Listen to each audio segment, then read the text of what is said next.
저희가 읽은 사도행전 2장 1절에 오순절 날이 이름에 이렇게 시작하고 있습니다. 이 오순절이라는 말은 50에 해당하는 그리스어 펜타, 원어로는 펜타코스테스, 이거를 우리가 오순절이라고 이렇게 번역을 했습니다. 그래서 우리 미국의 국무성을 영어로 펜타곤, 그게 모양이 오각형으로 생겼기 되는 거죠. 그리고 이 오순절은 성경에 하면 추수감사절에 해당하는 날입니다. 그리고 이 오순절은 우리 개신교인들에게, 우리 신약의 교인들에게는 성령 강림주일입니다.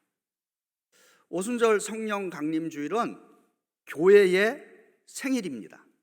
이 지구상에 존재하는 모든 교회의 어머니 교회가 되는 예루살렘 교회가 성령의 능력으로 개척이 되어 기념 예배를 드린 날이 오순절인 것입니다.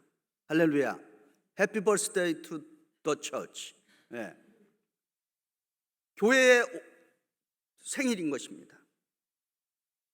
성경학자들에 의하면 이 역사적인 신약 교회의 최초의 교회인 예루살렘 교회가 그러면 구체적으로 언제 개척이 되었는가, 이제 이렇게 계산을 해봤더니 서기 30년 5월 28일 주일에 개척되었다, 이렇게 주장하는 성서학자들이 있습니다. 예루살렘 마가의 다락방에서 오순절날 오전 9시에 이제 성경에 의하면은 120명의 예수님의 제자들이 마가의 다락방에서 이제 개척 예배를 드렸습니다. 말씀드린 대로 이 예루살렘 교회는 오늘 지구상에 존재하는 모든 교회의 어머니 교회, 모체인 것입니다.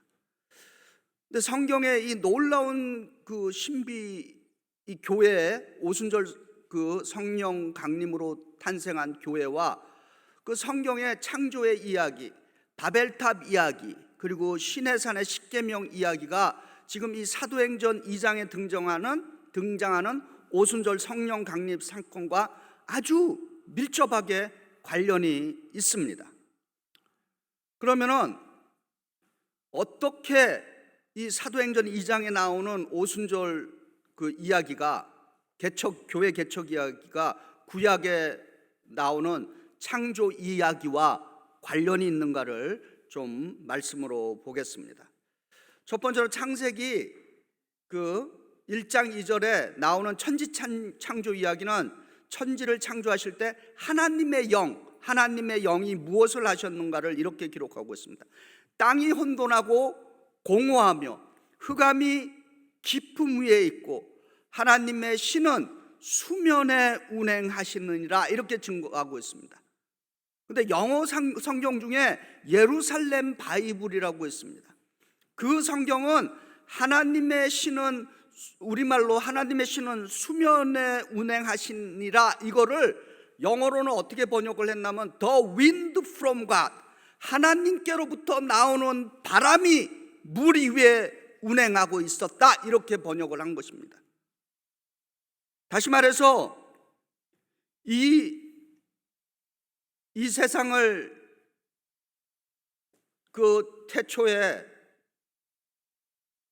교회를 창조하신 이 영은 바로 천지 창조를 할 때 그 수면 위에 움직이셨던 그 하나님의 영이었다라고 하는 것입니다. 그런데 지금 사도행전 2장 2절에 그 천지 창조 때 창조한 성령의 바람을 이렇게 증거합니다. 호련히 하늘로부터 급하고 강한 바람 소리가 있어 그들 위에 앉은 온 집에 가득하며, 이렇게 증거하고 있습니다. 하늘로부터 급하고 강한 바람인 이 성령의 바람은 바로 창조하는 하나님의 성령의 바람이었던 것입니다. 아멘.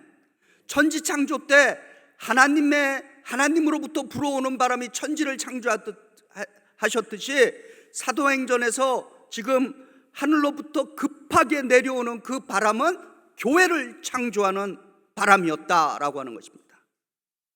두 번째로 사도행전 2장에 나오는 이 방언의 이야기는 구약 창세기 11장에 등장하는 바벨탑 이야기에 비유되고 있습니다. 창세기 11장 4절, 7절, 8절을 제가 좀 인용을 해드리고자 합니다. 이렇게 증거합니다. 또 말하되 자 성읍과 탑을 건설하여 그 탑 꼭대기를 하늘에 닿게 하여 우리 이름을 내고 온 지면에 흩어짐을 면하자 하였더니 하늘에 계신 하나님께서 보시고 자 우리가 내려가서 거기서 그들의 언어를 혼잡하게 하여 그들이 서로 알아듣지 못하게 하자 하시고 여호와께서 거기서 그들을 온 지면에 흩으셨으므로 그들이 그 도시를 건설하기를 그쳤더라. 이렇게 증거합니다. 인간이 세우려고 했던 바벨탑은 언어의 혼돈을 가져왔고 분열을 가져왔고 흩어짐을 가져왔습니다. 그러나 오순절 예루살렘 교회에 임한 성령은 이 바벨탑 사건을 뒤집어 엎는 사건이었습니다. 사도행전 2장 4절, 6절, 7절, 8절을 오늘 본문을 통해서 봅니다. 그들이 다 성령으로 충만함을 받고 성령이 말하게 하심을 따라 다른 언어들로 말하기를 시작하니라. 이 소리가 남의 큰 무리가 모여 각각 자기의 방언으로 제자들이 말하는 것을 듣고 소동하여 다 놀라 신기하게 여겨 이르되 보라 이 말을 하는 사람들이 다 갈릴리 사람이 아니냐. 우리 각 사람이 난 곳 방언으로 듣게 되는 것이 어찌미냐. 이렇게 증거하고 있습니다. 바벨탑 사건은 언어의 혼돈과 흩어짐과 분열을 가져왔다면 오순절 성령 강림은 혼돈에서 질서를 흩어짐과 분열에서 모두를 하나 되게 하였다라고 하는 것입니다.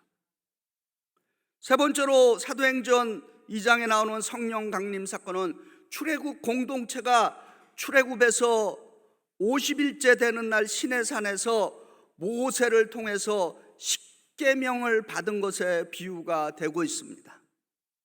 출애굽을 해서 시내산에 도착한 날짜를 여전히 논란은 지금 성경 본문 안에서도 논란은 되고 있지만은 그렇게들 추정을 하기를 출애굽을 하고서 이집트에서 출애굽을 하고서 시내산에 도착하게 된 그 시간이 거의 50일 걸렸다. 이렇게 추정하는 그 성경 해석가들이 있습니다. 그런데 이 출애굽기 19장과 20장은 모세가 시내산에서 십계명을 받는 것을 증거하고 있습니다. 그래서 출애굽기 19장 18절에 시내산의 연기가 자욱하니 여호와께서 불 가운데 거기 강림하시니라. 그 연기가 옹기가마 연기같이 떠오르고 온 산이 크게 진동하며, 그리고 이제 출애굽기 전체 20장 전체는 이제 십계명을 받는 이야기인 것입니다. 그래서 출애굽 공동체는 시내산에서 십계명을 받았습니다. 그리고 오순절날 마가의 다락방에 있던 120명의 제자들에게는 성령이 임하게 된 것입니다. 출애굽 공동체가 시내산에서 십계명을 받았다면은 마가의 다락방에 있던 120명의 제자들은 성령을 받았다라는 말씀인 것입니다.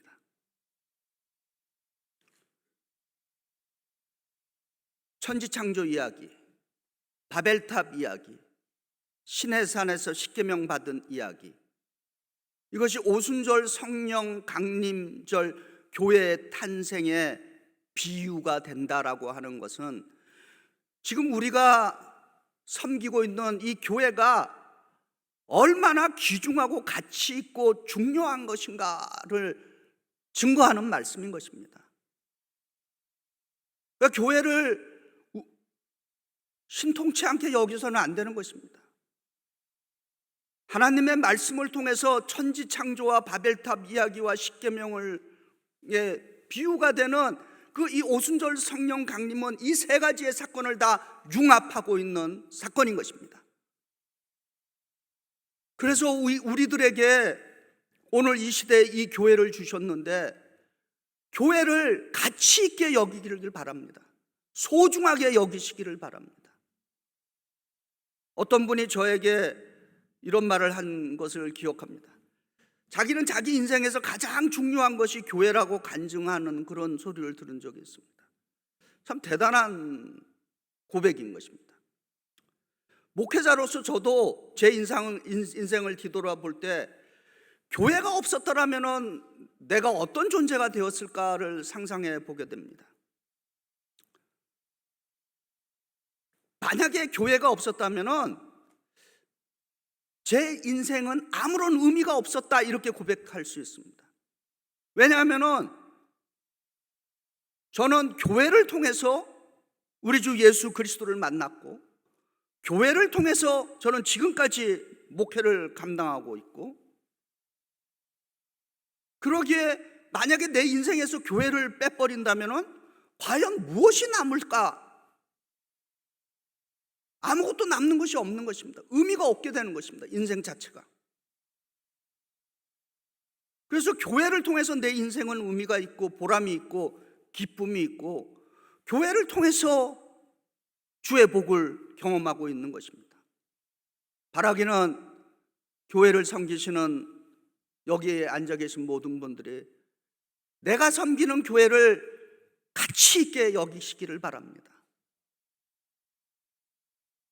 예수를 믿는 사람들이라면 몇 가지 키워드를 순간적으로 떠올릴 수 있어야 됩니다.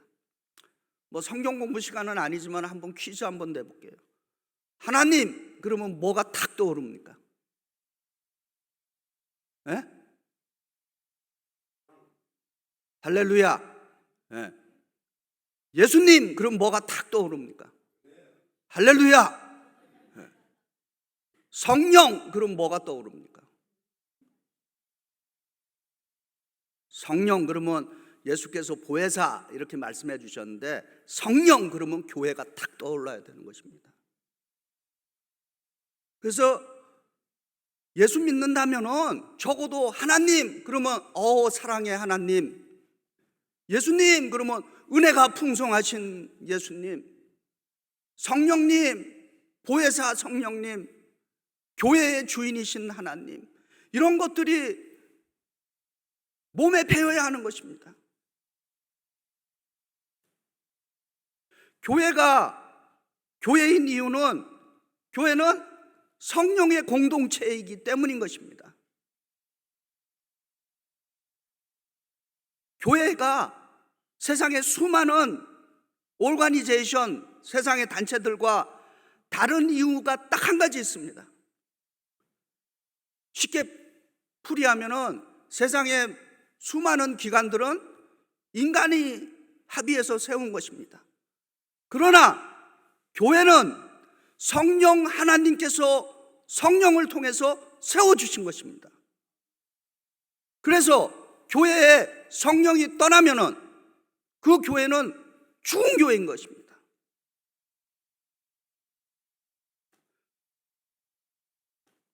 그럼 어떻게 우리는 교회로서 성령 공동체가 될 수 있는가를 질문해 봅니다. 사도행전 2장 1절에 오순절 날이 이미 이름에 그들이 다 같이 한 곳에 모였더니 이렇게 증거합니다. 그들이 왜 모였겠습니까? 친교하러 모였겠어요? 인생 살기 외로우니까 우리 함께 모여서 밥이나 같이 먹자, 이렇게 해서 모였겠습니까? 성경은 사도행전 1장 14절에 그들이 왜 모였는가를 이렇게 증거합니다. 여자들과 예수의 어머니 마리아와 예수의 아우들과 더불어 마음을 같이하여 오로지 기도에 힘쓰더라. 아멘. 한 마음으로 모여서 성령 받기를 사모하며 힘써 기도했다라고 하는 것입니다. 그래서 모인 것입니다. 왜 내가 성령을 받아야 하느냐라고 하는, 그걸 왜 열망을 해야 하는가라고 하는 것입니다. 한번 우리 스스로에게 질문을 해보시기 바랍니다. 왜 내가 성령을 갈망하고 성령을 받아야 하는가? 이미 말씀드린 대로 성령이 없는 교회, 성령이 없는 공동체, 생명력을 잃습니다. 더 직접적으로 얘기하면은 그거는 교회가 아니라 껍데기만 있는 교회인 것이죠. 죽은 교회인 것입니다. 성령이 없는 신앙인들, 생명력이 없습니다. 성령이 없는 신앙인들, 활기차고 파워풀한 인생을 살아낼 수가 없는 것입니다. 베이사이드 연합감리교회는 성령님을 통해서 예수님을 만나는 곳이 되어야 합니다. 그래서 우리 각자는 나는 성령 하나님을 체험하였습니다 라고 하는 그러한 고백이 있어야 될 줄 믿습니다. 예수님을 구세주로 영접하고 거듭난 성도들은 늘 성령을 간절히 갈망하고 열망하게끔 되어 있습니다. 그리고 이 오순절 성령 강림은 하나님께서 어떤 한 개인에게 주신 것이 아니라 사도행전 2장 3절에 말씀하는 것처럼 마치 불의 혀처럼 갈라지는 것들이 그들에게 보여 각 사람 위에 하나씩 임하였더니 이렇게 증거합니다. 오순절에 마가의 다락방에 임한 그 최초로 임한 성령님의 그 강림은 어떤 특정 개인을 위한 것이 아니라 예수 그리스도의 이름으로 모인 신앙 공동체에게 주신 생명의 선물, 능력의 선물, 초자연적인 선물인 것입니다. 할렐루야. 이 성령은 믿음의 공동체에게 주신다라고 하는 하나님의 약속인 것입니다. 우리가 성령을 그리스어로 푸뉴마라고 그럽니다. 푸뉴마. 뭐 영어 시간은 아니지만은 그 우주 비행사를 영어로 뭐라 그럽니까? 에스트로넛이라고 부르죠. 우주 비행사를 에스트로넛이라고 부릅니다. 근데 이 에스트로너트에서 이 너트라고 하는 의미는 무슨 의미를 갖고 있냐면 항해한다라고 하는 그러한 뜻을 갖고 있습니다. 그래서 성령이라고 하는 성령 푸뉴마라고 하는 그 성령과 우주 비행사에서 에스트로너트에서 너트를 합치면은 푸뉴마 너트라고 하는 새로운 신조어를 만들어낼 수 있습니다. 근데 이 새로운 신조어는 제가 만든 것이 아니라 그 두루 신학교에서 가르치는 그 레너드 스위트 교수가 만든 용어입니다. 이분이 왜 이렇게 이 용어를 만들어냈냐면은 오늘 이 본문을 통해서 성령의 바람이라고 하는 거에 영감을 얻어서 예수 믿는 사람들이 누구냐? 바로 성령의 바람을 타는 사람들이다라고 하는 것입니다. 그래서 그리스도인들은 우주인들이 우주선을 타고 우주를 날아가듯이 예수 믿는 우리는 성령의 바람을 타고 하늘나라를 향해 가야 한다라고 하는 그러한 해석인 것입니다. 그래서 우리는 성령 비행사들인 것입니다. 그리고 또한 이제 여름이 이제 다가오고 있습니다. 여름에 바닷가에 가면은 뭐 하는 사람들이 있어요? 윈서핑 하는 사람 있잖아요. 파도 타기 하면 사람들. 그래서 거기에다가 성령을 덧붙이면은 푸뉴마 서퍼, 성령 타기 선수가 되는 것입니다. 근데 성령의 바람을 타는 사람들이나 파도에서 그 윈서핑을 하는 사람들이나 그거 하려면은 훈련이 돼야 되는 것입니다.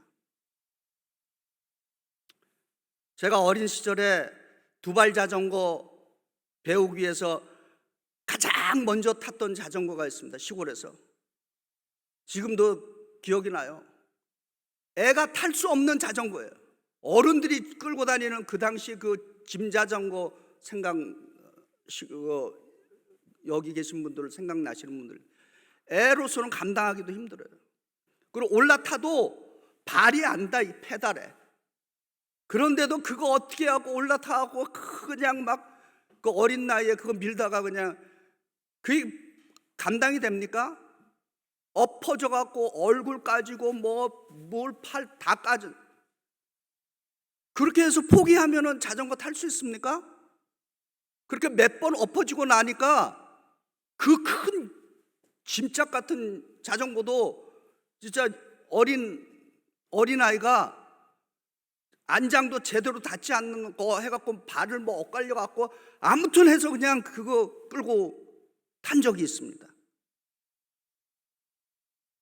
아무도 아멘 안 하네. 그거 쉽지 않아요. 근데 중요한 건 뭡니까?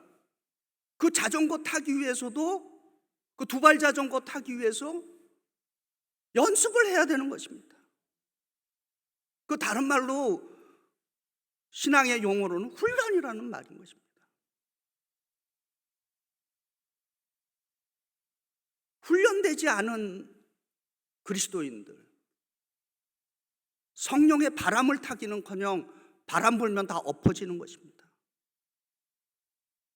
성령의 파도를 타기는커녕 파도 한 번 오면 파도에 맞아갖고 일어나지도 못하게 되는 것입니다.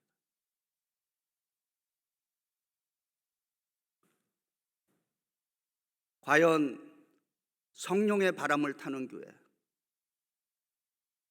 그리고 그 성령의 바람을 타고서 하늘을 향하는 교회, 어떤 교회일까? 사도행전 2장 1절부터 4절에 나오는 바람 같고 불 같은 성령을 전적으로 의지하는 생명력 있는 교회, 능력의 교회가 성령의 바람을 타는 교회인 줄 믿습니다.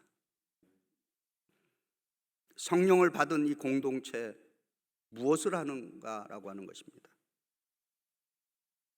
성령을 받은 다음에 또 무엇을 할 것인가라고 하는 것이죠. 사도행전 2장 6절에 이렇게 증거합니다. 이 소리가 나매 큰 무리가 모여 각각 자기의 방언으로 제자들이 말하는 것을 듣고 소동하여, 이렇게 증거하고 있습니다.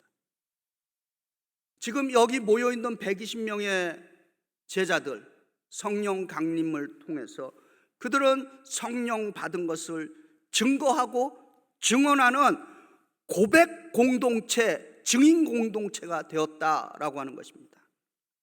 예수님은 우리에게 성령 받고 증인이 되라고 명하십니다. 그래서 사도행전 1장 8절에 오직 성령이 너희에게 임하시면 너희가 권능을 받고 예루살렘과 온 유다와 사마리아와 땅끝까지 이르러 내 증인이 되리라. 아멘. 증인, 영어로 위트니스입니다. 이 위트니스라는 말에서 영어로 마르타, 순교라는 말이 탄생했습니다. 그러니까 이 증인이라고 하는 이 말은 굉장히 위험한 말이고 용기 있는 말인 것입니다. 보고 들은 것을 말하는 것입니다.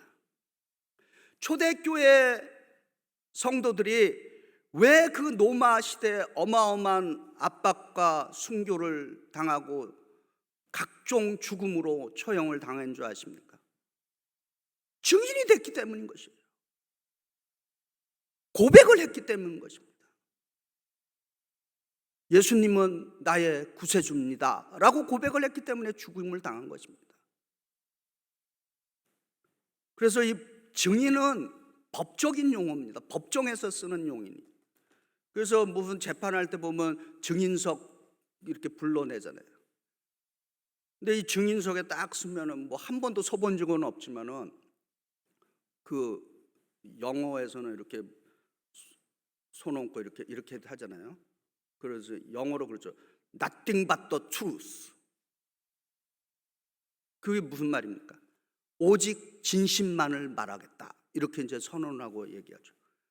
그러면은 검사 측이랑 변호사 측이 아주 치열한 이제 공방전이 이제 증인을 놓고 이제 하죠. 그래서 뭐 예를 들어서 이제 제가 증인에 섰어요. 뭐 이제 검사 측이랑 이제 변호사 측, 제가 뭐 변호인 측으로 이제 나왔다고 이제 증인을 가정을 하고, 그래서 이제 검사가 물어봅니다. 증인, 무엇이 거기서 그 사람을 보았습니까? 이제 이렇게 검사가 저를 신문했다라고 가정을 했을 때, 근데 제가 증인으로서 글쎄요, 본 거 같기도 하고 아닌 것도 같고, 그럼 검사가 뭐라 그러겠습니까? 증인, 똑바로 말해요. 봤어요, 못 봤어요? 그렇게 얘기하는 거잖아요.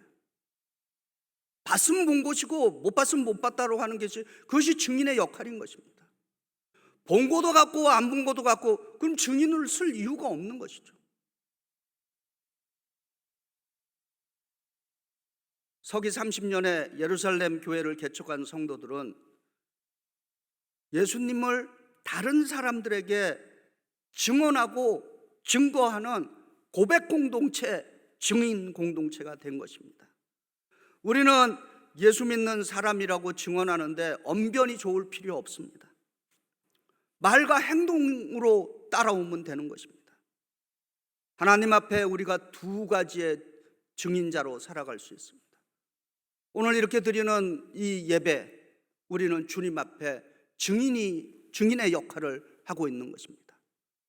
또한 우리의 삶의 현장에서 예수 그리스도의 이름으로 우리가 하는 모든 행위들, 이런 것들을 우리가 마음의 성결이라고 부릅니다. 또 다른 증인자가 되는 것입니다. 찬양을 하고 복음을 전하는 것, 입술의 증인이라면 예수 그리스도의 이름으로 선교를 하고 사명을 감당하는 것, 그것은 삶의 증인이 되는 것입니다. 우리의 삶의 입술의 증거와 삶의 증거가 균형을 잡을 수 있기를 주의 이름으로 축복합니다. 말씀을 요약합니다. 지금은 무슨 시대입니까? 성령의 시대입니다. 지금은 성령의 시대입니다. 성령의 시대는 성령 충만함을 갈망해야 하는 것입니다. 그리고 그 성령에 대한 갈증이 있어야 하는 것입니다. 교회 부흥 꿈꾸고 계실 겁니다. 부흥은 그냥 오는 것이 아니라 성령이 오셔야 부흥이 따라오는 것입니다. 밖에 나가서 담대하게 뭔가를 할 수 있는 일, 악한 세상을 향해서 저항할 수 있는 그 힘도 어디서 나오느냐? 성령이 역사를 하시기 때문에 가능한 것입니다.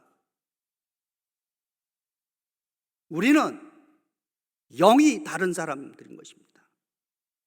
세상 사람들은 세상에 영이 있다면 우리는 성령의 지배를 받는 사람들인 것입니다.